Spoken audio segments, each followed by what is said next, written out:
I'm here with Patrice Johnson. She is local election candidate here in Drogheda. She'll run in Drogheda Rural. She's also offered to run in the general election. It still has to be decided by the Ard Cearla. But we're here in Drogheda. What has happened in the last few days in Ireland is we hear that 400 students in Sligo may be kicked out of their student accommodation to make room for migrants from all across the world, economic migrants from God knows where. At the same time, we hear that TD Boyle down in Waterford, the Fianna Fáil TD, has now allowed that old people can be kicked out of old people's homes, and that eventually, after 2 years, that they can be taken over and used for use by economic migrants again. I find that absolutely outrageous, that Irish people in our own country, why are they always put paddy last rather than put first? So, Patrice, tell us about this building behind here. Behind me here is the Westcourt Hotel.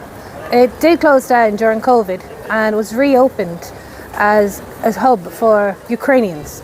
There is at least 100 in this hotel right behind me, and they just come out across the town continuously. Not one of them works, everything is paid for by the Irish taxpayer. And taking a walk across the town here now with Herman, we can literally see how diverse this town is. The majority of the asylum seekers are sitting having coffee, the whole lot, enjoying your money. Yeah, we're just sitting here beside a coffee shop, and these young men, migrant men, probably on taxpayers' pence, paid by the Irish taxpayers, sit there having a coffee, having a life O'Reilly. And yet there's so many young couples cannot afford, cannot find an apartment to rent, can't afford the rent, cannot buy a starter home so they can start a family and build up Ireland. And yet the taxpayer is being used as a cash cow to provide for the easy life for migrants, economic migrants who come here because they've heard from Roderick O'Gorman that you get an easy life, you get a house, a key to a dwelling 4 months after you've arrived, you get free welfare, free medical care, free education for your kids. Sure, they'd be stupid not to come, wouldn't they? And there was a report done. Ireland is the highest paying out. Finland is the second highest. They're given 107 in social welfare. So it's no wonder they're all coming here. Yeah. So like the welfare payments from the government are so high, of course they're coming here.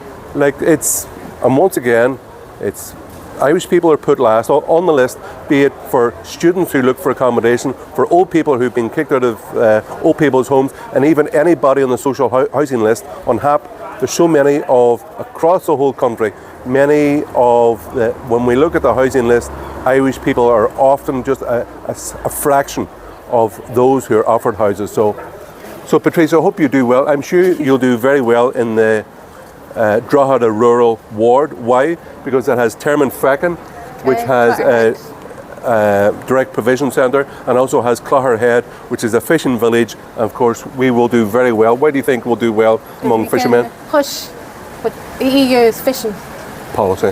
Yeah. 85% of that goes to the EU. We have 10 times our landmass we have in marine waters.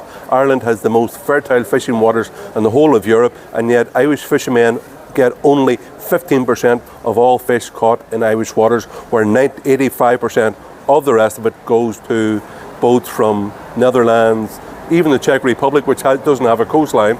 It goes to EU boats. So once again, it's paddy last in our own country. This is disgraceful. And the Irish Freedom Party, we only put Irish people first, and that we're no one's patsy. And it shouldn't. We've had enough of being paddy last in our own country. So over and out from me and Patrice in Drogheda. Gura Magatsa. Thank you.